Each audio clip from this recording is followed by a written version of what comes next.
Artinya apa? Pelajaran-pelajaran di Indonesia banyak yang tidak berfaedah atau yang tidak relevan. Karena apa? Ketika lupa pun sukses. Coba nanti misalkan tanya kepada Pak Jokowi misalkan, Pak Jokowi pembuluh kapiler itu di sebelah mana ya? Iya, enggak tahu kok tanya tapi saya. Tapi jadi presiden. Oh iya. Mohon maaf ya, banyak pesantren-pesantren kita yang melahirkan pendebat-pendebat. Jadi agama menjadi ajang perdebatan, tetapi sedikit di antara mereka yang mengaplikasikan apa nilai-nilai dalam ajaran Islam. Sederhananya begini. Tapi justru gara-gara 80% salah jurusan, 80% pekerjaan tidak sesuai jurusan ini, makanya negara ini hancur. Ya iya.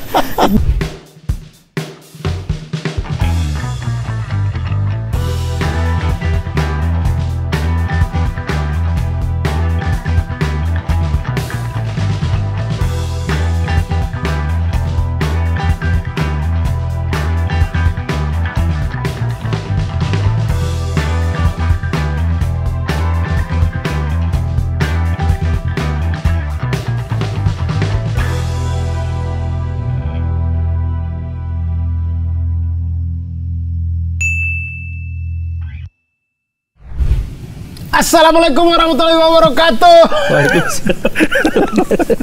Pak Guru kaget toh ya. Pak Guru datang di nuansa timur, suara langsung tinggi-tinggi. Biasa Pak Guru biasa dengan orang-orang lain kan suara agak reda-reda. Kami di sini tonnya tinggi semua. Pokoknya audible-nya tuh apa? Desibelnya tuh desibel mendekati paus. Oh gitu ya. Oke baik teman-teman, selamat datang. Sampai berjumpa. Kita berjumpa lagi di tenda tanya. Itu dia. Oh. Ini acara namanya tenda tanya. Pantas ada ininya ya? Iya, di tenda kita bertanya untuk hidup yang lebih terang. Apa sih gitulah, pokoknya gitulah. belum ada ininya, tagline-nya tenda tanya ini. Dan teman-teman, hari ini kita sudah kedatangan, ini dia Bapak Guru kita bersama, Pak Guru Gembul. Luar biasa.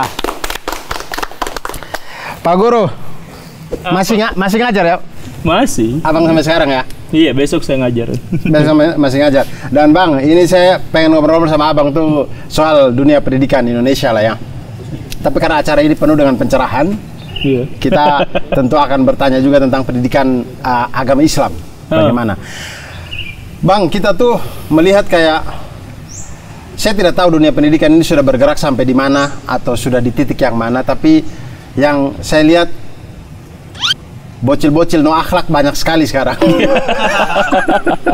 Saya ketemu mereka di game tuh, bahasanya tuh nggak karu-karuan. Iya. Wah, banyak sekali yang begitu-begitu. Nah, itu tuh sebenarnya sejauh mana sih pendidikan agama itu sudah bisa untuk membentuk moralnya bangsa ini gitu? Sebenarnya ini adalah pertanyaan yang sangat rumit. Tapi kita mulai dari kemunculan bocil-bocil tanpa akhlak gitu. Iya. Jadi gini, orang Indonesia itu sekarang dinobatkan sebagai orang yang megang handphone terlama di dunia. Jadi kita tuh memecahkan rekor. Gak ada orang di dunia ini yang megang handphone selama orang Indonesia. Dirata-ratakan saja itu 6,1 jam per hari. 6 jam per hari. Nah, itu rata-rata. Jadi kalau kita hitung bapak-bapak tuh cuman sejam, 2 jam yang udah tua-tua gitu, berarti anak-anaknya berarti jauh lebih lama daripada itu. Ada yang menghabiskan sampai 11 jam hanya untuk lihat TikTok, scroll short YouTube atau Reels yang semacam itu. Nah, di sana itu kolom komentar banjir oleh kata-kata yang tidak beradab, tidak berakhlak. Indonesia selain dinobatkan sebagai penonton HP terbanyak dan terlama di dunia, juga netizen paling toksik. Jadi paling toksik, terus nonton HP-nya paling lama. Jadi kalau misalkan anak nonton tuh, ya itu kena toksik semua, diajarin di situ gitu. Kalau misalkan di sekolah-sekolah negeri pelajaran agama cuma 2 jam pelajaran, tapi mereka itu seminggu 2 jam pelajaran, sedangkan dibanding dengan 6 jam setiap hari, wajar kalau misalkan muncul makhluk-makhluk non akhlak tadi itu. Jadi artinya Pak Guru pengen kasih tahu bahwa kalau kita mau menanggulangi yang bocil-bocil no akhlak ini, berarti ya HP-nya harus dikurangin, kemudian pelajarannya harus dilamakan gitu. Nah, ketika jam pelajaran agama dalam tanda kutip dipanjangkan, itu juga banyak tidak berpengaruh. Karena apa? Karena banyak pelajaran-pelajaran yang bukan Islam tapi diklaim sebagai pelajaran Islam. Ini penting. Contoh-contoh. Jadi misalkan gini nih ya, ini salah satu bagian terbesar masalah pendidikan di dunia Islam. Kalau anak-anak Indonesia belajar agama Islam, maka yang diajarin pertama adalah baca tulis Quran. Ya. Kemudian setelah baca tulis Quran, mereka belajar ayat-ayat Al-Quran, hadis dihafal. Setelah itu mereka mulai menafsirkan hukum-hukum di situ, kemudian memperdebatkannya. Jadi misal saya mohon maaf ya, banyak pesantren-pesantren kita yang melahirkan pendebat-pendebat. Jadi agama menjadi ajang perdebatan, tetapi sedikit di antara mereka yang mengaplikasikan apa nilai-nilai dalam ajaran Islam. Sederhananya begini, ketika ada ayat di dalam Al-Quran yang turun yang menjelaskan bahwa para pendusta agama itu, saya nunjuk gitu. Woi, saya langsung kenal lagi. Pendusta agama itu adalah orang-orang yang ketika ngelihat fakir miskin diabaikan, ketika ngelihat anak-anak yatim nggak ditolong, itu pendusta agama. Nah, itu kan perintah, itu di dalam Al-Quran itu perintah agar apa? Agar kita mengentaskan kemiskinan. Tetapi daripada kita membuat sebuah sistem ekonomi yang baik, daripada kita menciptakan bisnis yang unggul, kita lebih senang untuk memperdebatkan ayat itu dalam dunia tafsirnya seperti apa. Kan gitu. Jadi kita tuh debat aja terus antar, oh yang itu sesat, oh yang ini tidak, kalau yang ini boleh diikuti, hati-hati ulama yang anu, ustadz yang anu. Perdebatannya di situ, tetapi kita sedikit sekali untuk realisasinya apa sih? Ayat paling panjang di dalam Al-Quran misalkan adalah ayat tentang ekonomi, tentang akuntansi, bagaimana setiap hutang harus dicatat, bagaimana transaksi ekonomi harus dijalankan dengan sebaik-baiknya, harus amanah dan sebagainya. Tetapi itu ayatnya. Apakah kita melaksanakannya? Bahkan sampai detik ini ekonomi Indonesia, ekonomi syariah adalah salah satu yang tertinggal. Sampai detik ini ulama-ulama belum selesai berdebat riba itu apa. Sampai detik ini bunga bank itu apakah haram atau tidak, ulama masih berbeda pendapat. Jadi bagaimana ceritanya kita mau mewujudkan, menjalankan syariah Islam, jadi setiap ada ayat Al-Quran, setiap ada hadis, kita langsung wujudkan di dunia nyata? Kita enggak. Setiap ada ayat, ada hadis, kemudian kita perdebatkan di dunia wacana. Dan akhirnya apa? Peradaban Islam relatif tertinggal sekarang. Kita ketergantungan pada umat-umat yang lain, kita ketergantungan pada negara-negara yang lain karena kita tidak mampu. Salah satu contohnya misalkan ayat Al-Quran mewajibkan kepada kita untuk menjaga lingkungan karena kerusakan yang terjadi di langit dan di bumi itu gara-gara manusia, dan manusia itu adalah manusia yang salah. Tapi ketika kita disodori ayat itu, kita berdebat bukan bagaimana caranya mengatasi sampah agar tidak menjadi agen yang merusak lingkungan. Bagaimana caranya agar kita menciptakan energi alternatif. Kita gak mengarah ke arah sana.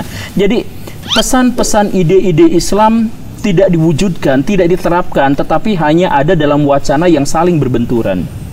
Iya. Ya, saya juga merasakan itu. Jadi memang kita itu biasanya itu ya tadi yang Ustadz lagi Pak Guru bilang tadi, jadi dibenturkan di ini tapi kadang tidak menjalankannya. Saya tuh jadi ingat kayak kalau tokoh Muhammadiyah kayak almarhum Pak R. Fahrudin itu selama hidup tuh kayak pengen mencontohkan surat Al-Maun aja yang tadi seperti yang bilang. Makanya kemudian Muhammadiyah itu besar dengan apa sekolah Muhammadiyahnya, panti Aisyahnya dan segala macam gara-gara itu. Kita promosi ormas itu. Enggak sih, cuma karena saya dari situ itu yang biasa contohkan. Saya nggak bisa contohin yang lain karena tidak tahu aja. Nah, begitu. Nah, lalu sekarang kalau memang seperti itu, kenapa pendidikannya tidak kita ubah aja? Misalkan jam pelajaran kalau panjang itu akan bikin sama aja gitu. Ya sudah, kita bikin aplikatifnya yang panjang gitu misalkan. Bukan, jam pelajarannya nggak usah diperpanjang. Karena yang paling penting itu adalah integrasi nilai-nilai. Jadi integrasi ilmu. Jadi misalkan, sering saya paparkan gini nih. Sekarang kaum muslimin itu kalau misalkan mau menyekolahkan anaknya, dia nanya, nanti sekolahnya mau di sekolah yang Islami atau sekolah yang formal yang biasa. Nah, kalau yang Islami berarti jamnya lebih banyak, lebih panjang. Karena apa? Karena belajar matematika, belajar ilmu-ilmu dunia iya, belajar ilmu-ilmu akhirat seperti tajwid, nahwu, shorof juga dipelajari. Nah, itu masalah. Kenapa masalahnya? Masalahnya itu adalah tidak, kita itu sekarang kaum muslimin itu termakan oleh ide-ide sekularisme dari barat. Sekularisme dari barat itu percaya bahwa ilmu itu terbagi menjadi dua, disekulerkan, ada ilmu akhirat Yang tadi itu ada ilmu dunia, matematika, fisika, psikologi, kimia, bahasa dan sebagainya itu dianggap sebagai ilmu dunia. Dalam Islam, matematika, fisika, kimia itu semuanya adalah ilmu agama. Karena dengan itu kita bisa mengaplikasikan agama kita. Yang tadi itu, bagaimana caranya kita mewujudkan menyelamatkan fakir miskin? Ya dengan ilmu matematika, dengan ilmu ekonomi. Jadi ilmu ekonomi dan matematika adalah ilmu Islam. Bagaimana cara kita bikin jembatan yang itu adalah mensejahterakan masyarakat, bermanfaat buat orang lain? Itu adalah dengan ilmu arsitektur. Arsitektur itu artinya adalah ilmu akhirat.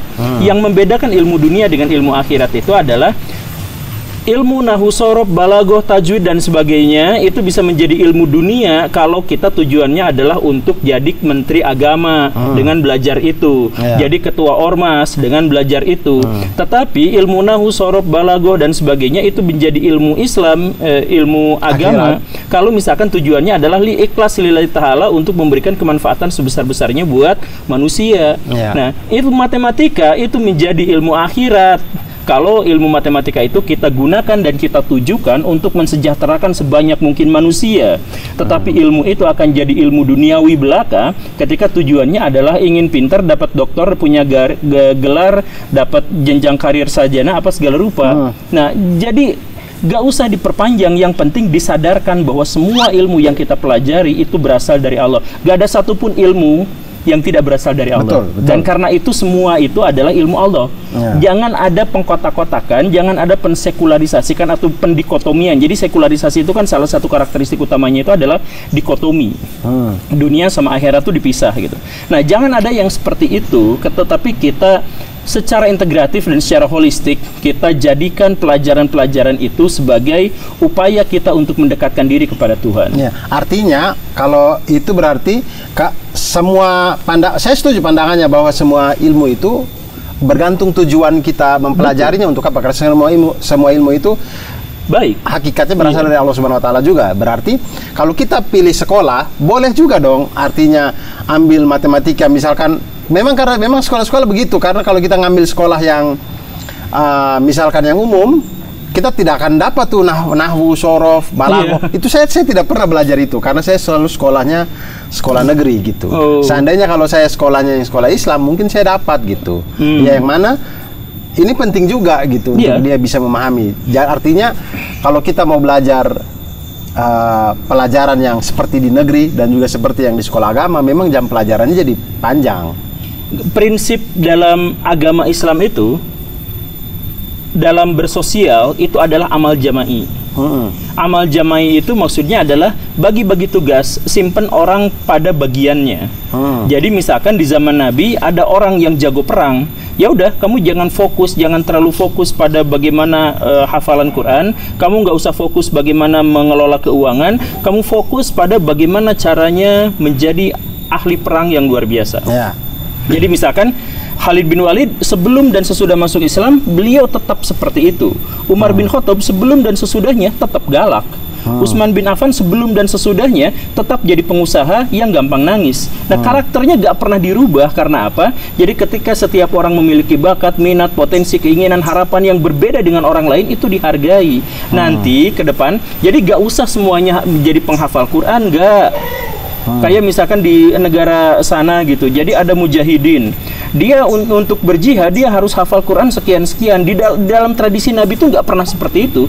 Justru dalam tradisi Nabi, orang yang menghafal Quran jangan sampai ikutan perang. Sebab kalau nanti dia meninggal itu gawat gitu. Jadi ada pemisahan. Jadi yang ahli perang ya udah simpen sini, yang ahli Quran simpen di sini, yang ahli ekonomi simpen sini. Jadi setiap orang kalau misalkan Akang stand up komedian, berarti di dunia infotainment, ya udah berjihadlah di dunia infotainment karena ini adalah profesi yang berhubungan dengan lillahi ta'ala, berhubungan dengan Tuhan. Ketika Akang memberikan penghiburan kepada orang-orang yang stres, ketika Akang membuat tertawa orang-orang yang depresi, itu pahalanya luar biasa. Jangan anggap ini adalah profesi duniawi belaka. Ketika ada orang yang jago matematika, jangan pernah mengatakan bahwa mereka itu adalah orang yang hanya mengejar duniawi. Dengan apa yang mereka kuasai, mereka bisa menciptakan begini dan begitu, teori ini dan itu, membantu orang lain untuk menjadi lebih cerdas. Itu adalah bagian dari tuntutan dari agama Islam. Oke. Saya ngomongnya kesana kesini nggak sih? Tidak. Aman ya. Aman. Aman kalah pemilu tadi kemarin ya. Amin. Oh, amin. Itu amin, bukan aman. Jadi kalau memang setiap orang kita amal jamaah betul, kita di pos masing-masing, mari lakukan yang terbaik untuk semuanya. Saya selalu yakin sih, seandainya semua orang itu di setiap lini berjuang dengan dirinya masing-masing, dengan ilmunya masing-masing untuk lillahi ta'ala gitu, insya Allah Indonesia ini akan keren gitu. Betul. Nah lalu kemudian sekarang Bang, apa sekarang masalahnya pendidikan Indonesia kalau gitu? Kalau misalkan jam pelajarannya udah segitu aja, kemudian untuk aplikatif integrasinya apa segala macam itu sejauh ini kayaknya orang pulang dari sekolah lepas tuh. Ya iya itu. Nah, jadinya gimana tuh? Masalah pendidikan di Indonesia itu sangat-sangat kompleks, sehingga kalau misalkan pertanyaannya seperti itu, kita membutuhkan waktu 1 minggu penuh hanya untuk membicarakan tentang wacana-wacana. Masalahnya kebanyakan. Makanya, yang khusus di mentalnya aja deh. Masalah mentalnya itu adalah anak-anak di Indonesia trauma belajar. Karena trauma belajar, maka mereka susah sekali menyerap ilmu pengetahuan.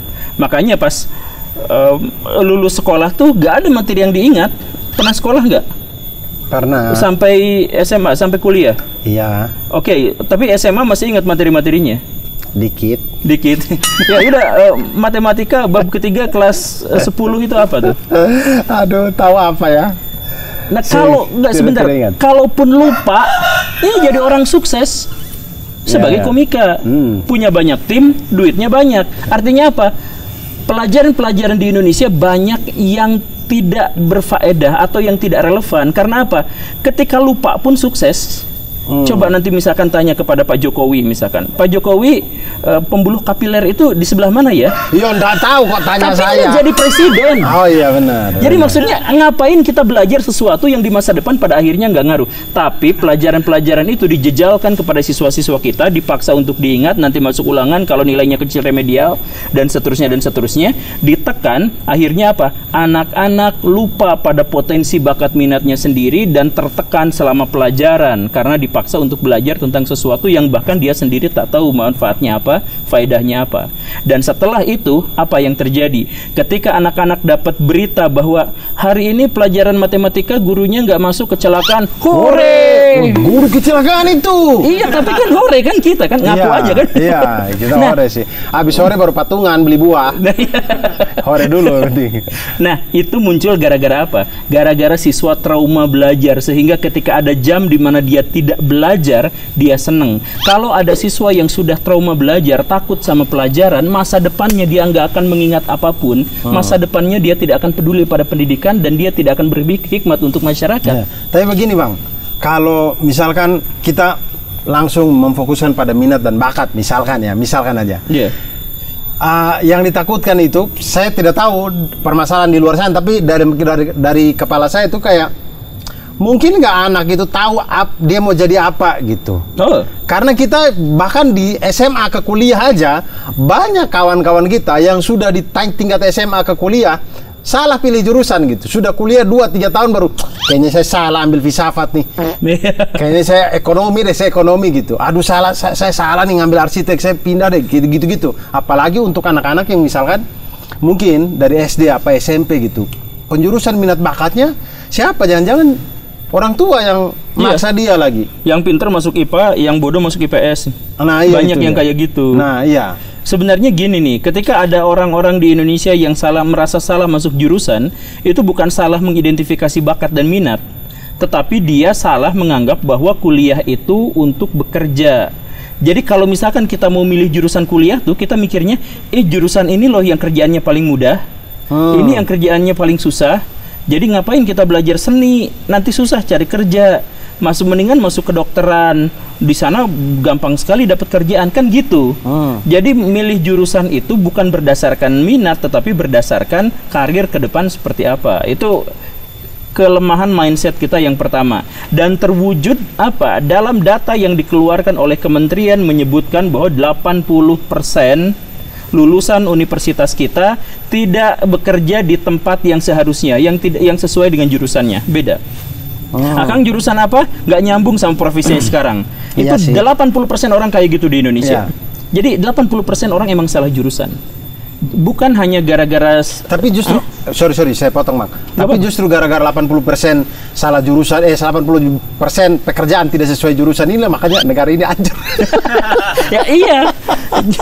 Jadi yang... Bahkan nanti kalau udah jadi menteri, banyak menteri-menteri yang ternyata tidak sesuai dengan jurusan waktu dia kuliah. Betul. Banyak. Jadi menteri itu gara-gara ini partai politik yang koalisi, ya udah yang diusungnya ini, apapun latarnya nggak peduli. Kan di dunia pendidikan kita, menteri pendidikan jarang yang dari ahli pendidikan. Ya. Betul. Pendidikan loh. Iya. Ya bukan berarti meremehkan menteri-menteri yang tadi itu sudah berkontribusi, cuman maksudnya ini menunjukkan bahwa kita tuh tidak menggunakan yang orang Amerika bilang right man in right place. Iya, gitu. betul. Kita nggak pakai itu. Setahu saya Menteri Kesehatan kita juga bukan dokter ya sekarang ya. Iya. Kalau dulu dokter Terawan tuh dokter ya. Iya. Dokter apa Fadila Sapari siapa? Ibu. Itu dokter, tapi yang sekarang kayaknya bukan dokter. Iya, betul. Nah, jadinya itu tadi kembali ke pertanyaan tadi. Maksudnya kalau kurikulum kita mengharuskan kita ke minat bakat. Nah, idealnya tahu dari mana itu? Iya. Nah, gini nih. Minat bakatnya anak. Sederhananya gini nih. Saya pernah nanya ke 1000 anak dan gak ada satupun yang tahu bakatnya apa. Ah, itu dia susah itu. Itu. Coba, tapi kalau misalkan saya tawarkan sebuah ilustrasi, seandainya ini pernah juga saya sampaikan, tapi gini, seandainya Lionel Messi sekolah di Indonesia, dia nggak akan jadi terkenal, dia jadi PNS. Atau kalau nggak masuk ke VJ itu? Iya, jadi masuk ke VJ. Iya, bisa kayak. Jadi atau main FTV lah. FTV masih mungkin. Karena gini, kalau di luar anak kecil jago apa nih? Wah, main bola. Ya udah, sekolahin di bola. Nanti masa depannya dia jadi pemain bola. Bayangin, dia dapat gaji 6 miliar sehari, dia terkenal, dia dapat endorse, dia dapat cewek cakep, dia hanya karena menjalankan hobinya. Bahagia kan? Sekarang orang Indonesia malah jago main bola, lagi disamper sama temennya, yuk kita main futsal. Apaan kamu? Itu pelajaran bahasa Inggris, kamu mainnya jelek. Ayo sini dulu belajar dulu. Kan disuruh gitu. Jadi semua pelajaran dijejalkan. Akhirnya apa? Dari 1000 orang siswa yang tadi saya tanya, gak ada satupun yang ngerti bakat minatnya apa, karena bakat minatnya sejak kecil sudah ditumpulkan bahkan dihilangkan. Sekarang banyak orang, coba saya tanya satu-satu di sini, bakat minatnya apa? Banyak yang hilang. Padahal coba kalau misalkan sejak kecil nih, ada anak-anak Indonesia nih, seneng lagi ngegambar, ketahuan sama ibu guru, ngapain kamu ngegambar terus, nulis ini? Pelukis masa depan Indonesia yang satu lukisannya jual harga 1 triliun mati sebelum dia jadi pelukis. Ada orang yang bikin, misalkan ya, ada orang yang senang pukul-pukul meja, senang ini, masa depannya sebenarnya dia bakal jadi drummer dari sebuah boy band yang sangat terkenal di dunia, tapi dia mati sebelum mewujud gara-gara pas main pukul-pukulan gitu bukan dikasih persekusi, tapi malah dimarah-marahin kenapa kamu bikin kegaduhan. Dan disuruh belajar sesuatu yang mereka gak ngerti. Kalau saya bahas trigonometri, faedahnya apa? Kalau saya membahas pembuluh kapiler, faedahnya buat saya apa? Kalau saya diajarin sistem peredaran darah ikan, terus nanti masa depan saya emang kepake. Nah, kita tuh diajarkan pada sesuatu yang bahkan kita gak tahu faedahnya apa. Dan pelajaran itu dipaksakan sampai membuat kita lupa pada bakat minat keinginan kita yang sesungguhnya. Makanya pas tadi, emang gimana caranya kita tahu bakat minat? Ya emang kita nggak bisa karena kita lupa, sistem pendidikan kita menghancurkan itu. Oke, berarti mungkin kalau kurikulum sekarang mengarahkan ke bakat minat, berarti kita akan butuh banyak kelas-kelas semacam kelas-kelas inspirasi gitu ya, untuk biar bangkitkan lagi. Ayo dulu pengen jadi apa, wah saya dulu pengen mati muda, wah udah tua nih, pengen mati muda ya, misalkan. Itu ada teman saya yang buka itu buat ini memfasilitasi untuk kita. Saya dulu pernah tanya Mamat Al-Katiri, Pak Guru, saya pernah tanya dia dulu waktu cita-cita waktu kecil, dia bilang dia waktu SD itu dia pengen sekali meninggal. Gitu. Dia bilang begitu, dia bilang pengen sekali, saya pengen ketemu Allah gitu. Saya bilang, oh kau kalau meninggal kau ketemu jin ifrit. so ketemu Allah. Nah kemudian tentang ini Pak Guru, saya ngobrol sama Pak Guru nih kemudian sebenarnya banyak sekali sebenarnya memang pendidikan itu banyak sekali, tapi kita dibatasi waktu. Tapi saya pengen dibatasi tanya Cina itu, kereta Cina. Betul. Kereta cepat ke Bandung. Sejauh ini itu, kalau saya berpendapat pendidikan ini karena saking kompleksnya, maka kalau mau kita selamatkan kapal yang mau tenggelam ini, selamatkanlah dulu guru-gurunya gitu. Menurut saya, karena banyak sekali guru itu yang dibayar tidak mantap gitu ya. Jadi dia datang ke dia tuh bagaimana sih? Dia datang gitu tidak full power yang dia keluarkan karena memang bayarannya kecil sekali. Bayarannya kecil. Dan banyak guru-guru yang bayarannya cukup ternyata bukan guru. Guru yang asli dibayarnya kecil, guru yang menjabat itu jadi PNS karena nyogok 300 juta. Nah itu kan nggak layak jadi guru karena kejujurannya saja bermasalah, karena dedikasinya saja bermasalah. Akhirnya ketika dia datang ke kelas, dia pikir hanya ngejar jenjang karir saja, biar dapat tunjangan ini itu, nanti dapat pensiun ini itu, ya sudah ngajar seenaknya, mau datang mau enggak, mau datang dengan mendidik, menginspirasi atau enggak, ya urusan yang lain gitu. Saya pernah menemukan banyak sekali, saya ngajar di banyak sekolah. Saya keluar masuk grup WA guru-guru. Ada beberapa, bisa dibilang banyak lah. Grup WA itu isinya adalah bukan bagaimana cara ngajar, bukan ini, tapi ngegibahin orang, terus ngomong-ngomong yang porno-porno, yang kayak gitu di grup WA guru-guru itu. Kamu ini udah dapat tunjangan belum? Yang diobrolinnya itu gak ada satupun obrolan tentang bagaimana aja metodologi mengajar yang enak buat anak-anak yang mengalami disleksia. Gak ada cerita pertanyaan-pertanyaan kayak gitu tuh. Ya betul. Ya karena apa? Karena guru-guru yang datang ke sana ternyata bukan guru, bukan minatnya itu, tetapi minatnya untuk mencari pekerjaan dan menghalalkan segala cara. Ada, nggak semua, tapi ada yang seperti itu. Ya, dan mungkin guru-guru yang salah-salah, yang bukan di jurusan keguruan tapi kemudian menjadi guru, inilah yang masuk dalam 80% tadi ya, 80% salah.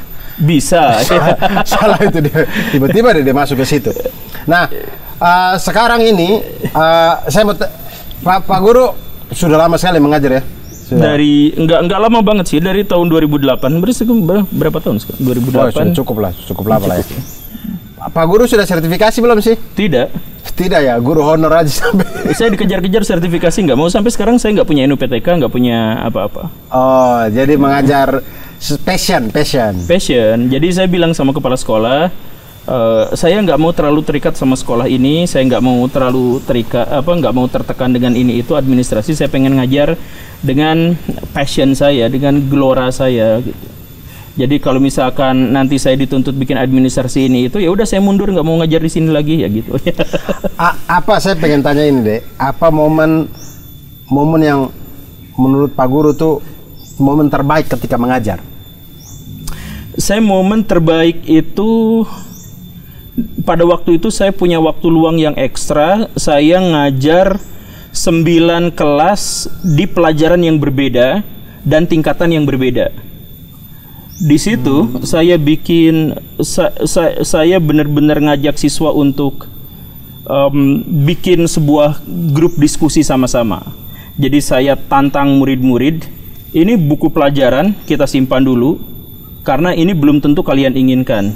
Jadi kalau sekarang zamannya internet, zamannya TikTok, zamannya Google, kalian bisa mendapatkan informasi yang sebanyak-banyaknya. Tapi informasi itu tidak tersaring mana benar dan salah. Jadi bukunya kita simpen dulu, kalian mau punya pertanyaan apapun, ayo kita diskusikan di kelas. Gitu. Nah, itu ternyata luar biasa responnya. Jam pelajaran habis, pertanyaan anak masih saja mengalir. Karena banyak sekali yang keresahan-keresahan, pertanyaan-pertanyaan anak-anak kita. Yang kalau misalkan ditanya kepada guru yang lain akan mengatakan bahwa udah nggak usah dibahas, itu pelajaran bukan pelajaran kita, ya bahas aja buku. Padahal buku dibuat 30 tahun yang lalu dan tidak ada relevansinya buat kehidupan mereka hari ini. Yang relevan buat kehidupan mereka hari ini adalah TikTok, YouTube, Facebook, Instagram, iya yang semacam itu kan. Akun. Iya, yang kayak gitu, itu relevan buat mereka gitu. Jadi ayo kita diskusikan. Nah kemudian Iya, luar biasanya adalah keresahan anak-anak, pertanyaan anak-anak itu benar-benar membeludak pada waktu itu.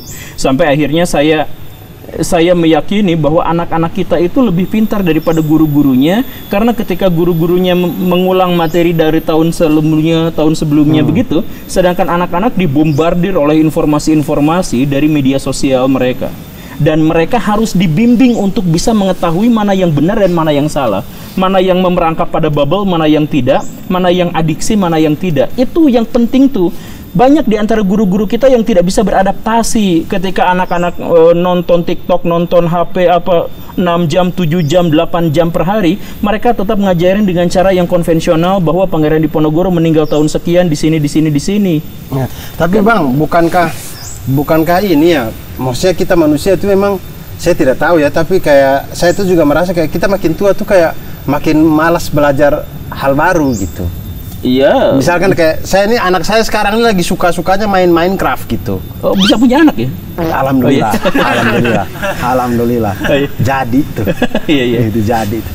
Nah, lagi sibuk-sibuknya main-main. Saya tuh suka main game, tapi kayak saya untuk mempelajari Minecraft ini kayak udah malas banget gitu, udahlah gitu, ngelihat doang. Nah, siapa tahu guru-guru ini tuh kayak bagaimana ya, di satu sisi siswa itu juga bosan dengan cara yang lama, tapi di satu sisi guru-guru itu juga sudah tidak punya lagi energi untuk mempelajari hal-hal baru seperti TikTok ini, Instagram apa dan segala macam untuk biar lebih up to date sama mereka gitu. Makanya guru harus memiliki kompetensi untuk itu. Kan salah satu kompetensi guru itu adalah kompetensi sosial, di mana dia bisa beradaptasi pada realitas yang terjadi hari ini. Guru yang baik itu adalah guru yang berkompetensi secara pedagogik, sehingga dia bisa menyampaikan materi-materi sesuai dengan yang menjadi passionnya anak-anak. Guru-guru di Indonesia itu kan seharusnya harus memiliki kompetensi pribadi, di mana dia menarik dan selalu memiliki curiosity, kepenasaranan pada hal-hal yang baru. Kalau misalkan guru sekarang ya sudah malas dengan untuk memeriksa hal-hal yang baru dan sebagainya, artinya kompetensi guru yang 4 biji itu dia tidak kuasai. Makanya di mana-mana jadi guru itu lebih penting daripada misalkan beberapa profesi yang lain. Kita sekarang menghargai profesi pilot, dan tidak boleh ada seorang pun yang menerbangkan pesawat tanpa sertifikat. Betul. Kita sekarang menghargai dokter sedemikian. Tidak ada seorang pun yang boleh mendiagnosis tanpa sertifikat dokter. Tetapi sekarang jadi guru, siapapun bisa jadi guru honorer, latarnya apa, ininya apa, yang penting mah mau aja mengajar di sini. Kompetensinya, kemampuan menyampaikan gagasan, kemampuan beradaptasi dengan lingkungan, kemampuan untuk menjadi pendidik yang menginspirasi, itu tidak pernah dihitung. Makanya dokter dibayar mahal, pilot dibayar mahal, guru dibayar seadanya, ikhlas pun banyak yang mau. Iya. Dan mungkin ini karena kita itu tidak melihat dampaknya secara langsung. Kalau pilot dan dokter ketika salah mengambil keputusan, dampaknya langsung bisa kita lihat. Iya. Nah, guru itu juga profesi. Kalau salah-salah kita lakukan, dampaknya memang tidak terlihat sekarang. Iya. 20-30 tahun menurut kita lihat, jotonya bocil-bocil sekarang banyak gitu. Nah, bocil-bocil itulah yang nanti tahu Indonesia Emas 2045 yang akan berkuasanya. Mereka itu. Baik, mungkin sebelum kita tutup, terakhir deh untuk pandangannya, jangan pandangan, harapan deh. Harapan yang mungkin tidak usah yang jauh-jauh, harapan yang mungkin kita bisa lakukan dari diri kita masing-masing untuk dunia pendidikan Indonesia. Setuju. Jadi saya tidak pernah berharap pada orang lain. Saya tidak berharap pada pemerintah. Saya tidak berharap pada siapapun. Saya tidak mungkin bisa menuntut orang-orang di luar diri saya sendiri. Maka saya akan menuntut diri saya sendiri untuk menyebarkan ide-ide. Saya menuntut diri saya sendiri untuk menjadi pendidik yang inspiratif. Dan begitu pun dengan orang-orang. Bosan dan capek kalau kita ngejelek-jelekin terus pemerintah, komplain terhadap pejabat-pejabat begini dan begitu untuk urusan pendidikan. Bosan dan tidak ada faedahnya. Lebih baik kita sudah tahu masalahnya di situ, genjot diri kita sendiri untuk menjadi pahlawan pendidikan di masa depan. Oke, itu dia. Terima kasih banyak Pak Guru Gembul buat waktunya. Itu dia teman-teman. Sebenarnya kayaknya nanti kalau ada waktu lagi kita berjumpa lagi ya. Ayo. Siapa tahu ya, ini terlalu sedikit saya juga tahu, tapi kita memang dibatasi waktu dan dibatasi oleh kereta cepat yang akan ke Bandung. Jadi teman-teman jangan lupa untuk like, comment, subscribe, follow Kax Production. Dan jangan lupa, karena kita bahas tentang pendidikan, jangan lupa untuk saya itu bikin gerakan namanya Pahlawan Perlu Tanda Jasa, ada di kitabisa.com. Boleh nggak sih saya join? Boleh. Oh boleh. Boleh, di Pahlawan Perlu Tanda Jasa, namanya Pahlawan Perlu Tanda Jasa di kitabisa.com, kerjasama dengan Kitabisa untuk membantu guru-guru honor. Nah biasanya ini karena kita syuting ini lagi Ramadan nih, biasanya nanti mau Lebaran nih kita kasih apa namanya istilahnya tuh THR. Oh, kita kasih THR, tapi memang tidak semua, sebisa yang dana itu terkumpulkan. Guru Indonesia 3 juta loh dikasih semua. Makanya nggak sanggup. Kami tahun lalu aja 10. Oh 10. Ngasih 10. Satu orang sekitar 3 sampai 4 juta. Wah. Jadi itu udah berapa tuh? Itu aja 30-40 juta doang gitu. Tidak bisa sampai triliunan seperti dana kampanye, nggak bisa. Iya, nggak sebanyak uang yang dikorupsi ya. Nggak bisa ya, begitulah. Yang penting kita terus berbuat baik. Dan itu seperti Guru Gembul tadi bilang, bahwa kalau kita di setiap lini kehidupan kita berjuang bersama-sama semuanya, masing-masing berjuang, kita akan menemukan kita semua di satu titik yang mana Indonesia akan menjadi lebih baik. Itu dia, terima kasih banyak. Saya Abdul Arsad pamit, Guru Gembul juga pamit. Wassalamualaikum warahmatullahi wabarakatuh. Waalaikumsalam warahmatullahi wabarakatuh.